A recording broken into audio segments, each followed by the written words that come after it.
पितरपक्षे का क्यों मनाया जाता है? एक भूतिया कहानी। गांव में एक छोटे से घर के पास एक पुरानी हवेली खड़ी थी। लोग कहते थे कि यह हवेली शापित है क्योंकि वहां अक्सर अजीब घटनाएं घटती रहती थीं। हर साल पितरपक्षे के दौरान लोग इस हवेली के पास नहीं जाते थे क्योंकि वहां की हवा में कुछ अजीब सा था।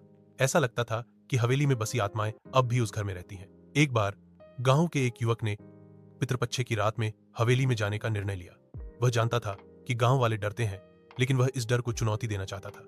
रात का समय था और जैसे ही उसने हवेली की ओर कदम बढ़ाए, हवा में एक अजीब सी सर्दी महसूस हुई। जैसे ही वह भीतर घुसा, एक भारी सी खामोशी छा गई। अचानक उसे कुछ फुसफुसाहट सुनाई दी, जैसे कोई उसे पुकार रहा हो। वह डर के बावजूद एक कमरे में घुसा। कमरे में एक पुराना अलमारी था जिसमें से एक हल्की सी आवाज आ रही थी। जैसे ही उसने अलमारी का दरवाजा खोला, उसकी आंखों के सामने एक बुरी आत्मा उभर आई।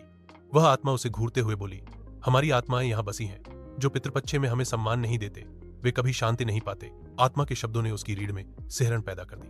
वह बिना कुछ कहे डर के मारे वहां से भाग खड़ा हुआ। अगले दिन उसने महसूस किया कि पितरपक्षे की रात का महत्व सिर्फ एक परंपरा नहीं, बल्कि मृतकों की आत्माओं को सम्मान देने की एक अनिवार्य प्रक्रिया है। गांव में फिर से लोगों ने पितरपक्षे की पूजा विधिपूर्वक करना शुरू किया ताकि उनकी आत्माएं शांति में रह सकें।